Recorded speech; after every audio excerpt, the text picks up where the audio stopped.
Hello, welcome back to my channel. ফিরে এসেছি আবারও আমি কুটুমবাড়ির দিকে। বাড়িতে ফিরে এসেছি, বলেছিলাম ঘুরতে যাবো, তো ঘোরা টোটো আমার কমপ্লিট, 1 সপ্তাহ হয়ে গেছে। তো ওই জন্যে বাড়িতে চলে এসেছি। তো ভাবলাম চলে এসেছি, তোমাদের সাথে দেখা করা দরকার। তো দেখো আমার কী অবস্থা। তো এখন কিন্তু সকাল। সো গুড মর্নিং সবাইকে, শুভ সকাল।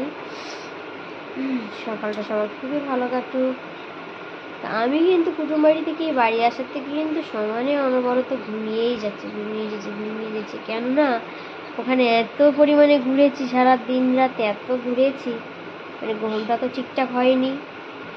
আর তোমাদেরকে তো দেখিয়েছিলাম কি না আমার সঠিক খেয়াল নেই, 3 বোন যদি এক জায়গায় হয় তো কেমন ইয়ার্কি আড্ডা হয়।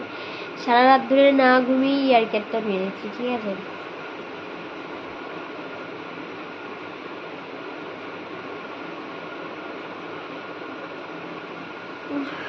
আমি তো কথাই বলতে পারছি না, এত হাই উঠছে, এত ঘুম পাচ্ছে। তো যাই হোক, তোমাদের সাথে একটু দেখা করবো বলে চলে এসেছি। আর ওখানে তোমাদেরকে বলেছিলাম যে ঘুরবো, তোমাদের সাথে শেয়ার করবো। তো কী হয়েছে, অনেক ঘুরেছিলাম আর সব কিছু ক্যামেরা বন্দিও করেছিলাম। দুঃখের বিষয় কী হয়েছে, আমি তো ভালো এডিট করতে পারি না। তো আর কীভাবে কী করে এডিট করতে হয় বেশি কিছু জানি না। তো যাই হোক, আমার খুব প্রবলেম হচ্ছিলো ভিডিওটি মানে এডিট করতে। আর এডিট না করলে তো আমি আপলোড দিতে পারছি না, ওই জন্য ভিডিওটি দেওয়া হয়নি। তো ভাবলাম যদি কখনো পারি সময় করে শিখে নিয়ে এডিটটা করে তারপর তোমাদের সাথে শেয়ার করব। তো তার আগে তো তোমাদেরকে একটু অন্য ভিডিও দিতে হয় যে আমি বাড়িতে চলে এসেছি।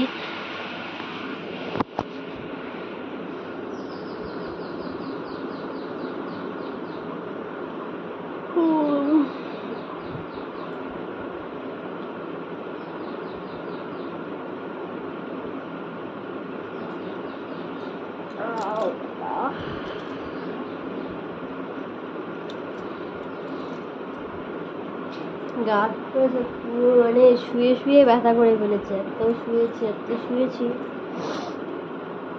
পুরো ঘুমিয়ে ঘুমিয়ে গা তো ব্যথা হয়ে গেছে।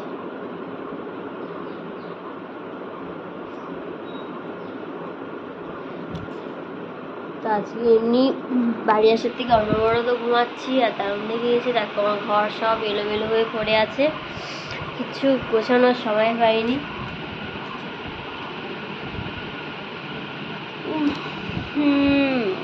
বাইরের ওয়েদারটা কিন্তু খুব নরম, ঠিক আছে, কারণ কম বেশি এদিক ওদিকে অনেক বৃষ্টি হচ্ছে, ঠিক আছে। তো বাইরে ওয়েদারটাও নরম আছে, আর আমার প্রচণ্ড ঘুম পাচ্ছে। তো আমি আর বেশিক্ষণ কথা বলতে পারছি না, আমাকে একটু ঘুমাতে দাও দয়া করে। তো আমি ঘুমাই, তারপর তোমাদের সাথে আমার লাইভে দেখা হবে, ঠিক আছে। লাইভে দেখা হবে। তো যারা চ্যানেলে নতুন আছো সাবস্ক্রাইব করে দাও চ্যানেলটি, যদি ভালো লাগে লাইক কমেন্ট শেয়ার করে নিও। টাটা।